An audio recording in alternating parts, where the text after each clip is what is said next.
भी है कि वो कह रहे थे कि वो सच और जनता की लड़ाई लड़ रहे हैं। निश्चित तौर पर इस बात का जिक्र लगातार वो कर रहे थे। शुक्रिया आपका वीरेंद्र, फिलहाल पूरी जानकारी के लिए। देखना होगा आगे क्या कुछ कार्रवाई होती है। इधर राजगढ़ की बात करेंगे। कांग्रेस को एक और बड़ा झटका लगने वाला है। कांग्रेस की वरिष्ठ नेत्री मोना सुस्तानी भाजपा में आज शामिल हो सकती हैं। भाजपा के राष्ट्रीय अध्यक्ष जेपी नड्डा के सामने आज भोपाल में वो बीजेपी की सदस्यता ले सकती हैं, ऐसी खबरें सामने आ रही है। कांग्रेस में कई पदों पर रहने के साथ साथ 2019 में राजगढ़ संसदीय सीट से सांसद प्रत्याशी भी वो रह चुकी है। मोना सुस्तानी की हम बात कर रहे हैं। दिग्विजय सिंह और लक्ष्मण सिंह के सबसे ज्यादा करीबी मानी जाती हैं मोना सुस्तानी। लंबे वक्त से कांग्रेस से जुड़ी हुई हैं। मोना सुस्तानी के ससुर भी राजगढ़ विधानसभा कांग्रेस से ही विधायक रह चुके हैं। लेकिन एक बड़ा झटका कांग्रेस के लिए साबित हो सकता है, क्योंकि आज माना जा रहा है कि जेपी नड्डा की मौजूदगी में भाजपा का दामन थामेंगी मोना सुस्तानी। हालांकि देखना होगा कितनी सच्चाई इस बात में, क्योंकि लगातार ये देखा जाता है जब भी कोई केंद्र का नेता मध्य प्रदेश में पहुंचता है, कांग्रेस की तरफ से कहीं ना कहीं हलचल होती है और बड़ी संख्या में कार्यकर्ता भी बीजेपी का दामन थामते हुए नजर आते हैं। आज जेपी नड्डा पहुंचे हैं भोपाल और ये माना जा रहा है कि मोना सुस्तानी बीजेपी का दामन थाम सकती हैं। ऐसे कि अनुराग हमारे साथ ज्यादा जानकारी के लिए जुड़े हुए हैं। अनुराग, आपसे जानकारी चाहेंगे। खबर सामने आ रही है कि मोना सुस्तानी बीजेपी में शामिल हो सकती हैं, कितनी सत्यता?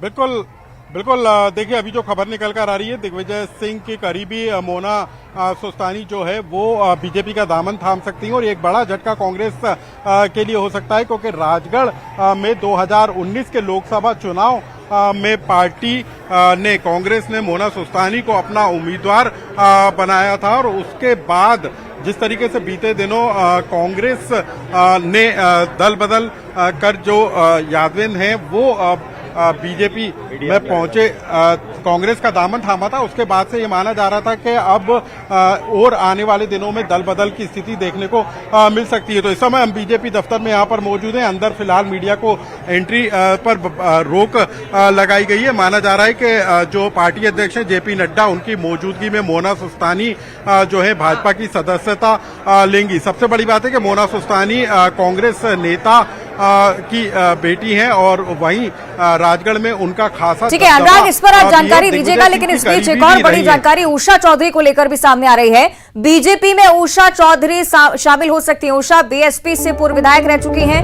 प्रीतम लोधी की घर वापसी भी हो सकती है। महत्वपूर्ण जानकारी। जेपी नड्डा आज भोपाल में है और लगातार सिलसिलेवार ये खबरें सामने आ रही है। प्रीतम लोधी को लेकर भी पहले चर्चाएं रही। सही कि अनुराग हमारे साथ लगातार जुड़े हुए हैं। अनुराग, दो महत्वपूर्ण नाम प्रीतम लोधी, उषा चौधरी, दोनों बीजेपी में दोबारा से शामिल हो सकते हैं। प्रीतम लोधी का लेकर तो हालांकि लगातार हलचल चल रही थी। अनुराग, बिल्कुल बिल्कुल बिल्कुल बिल्कुल बिल्कुल देखिए, जब पार्टी अध्यक्ष भोपाल में मौजूद हैं तो निश्चित तौर पर उनके सामने ये बड़ा दल बदल देखने को मिल सकता है। उषा ठाकुर जो है वो आज बीजेपी में शामिल हो सकती हैं। प्रीतम लोधी जिनको पार्टी ने सदस्यता खत्म कर दी थी, उनको भी आज पार्टी में वापस लिया जा सकता है। ये सब पार्टी अध्यक्ष जेपी नड्डा की मौजूदगी में होगा। कांग्रेस के लिए बड़ा झटका होगा कि राजगढ़ से मोना सुस्तानी जो है वो बीजेपी की सदस्यता लेंगी। 2019 का उन्होंने लोकसभा चुनाव लड़ा था।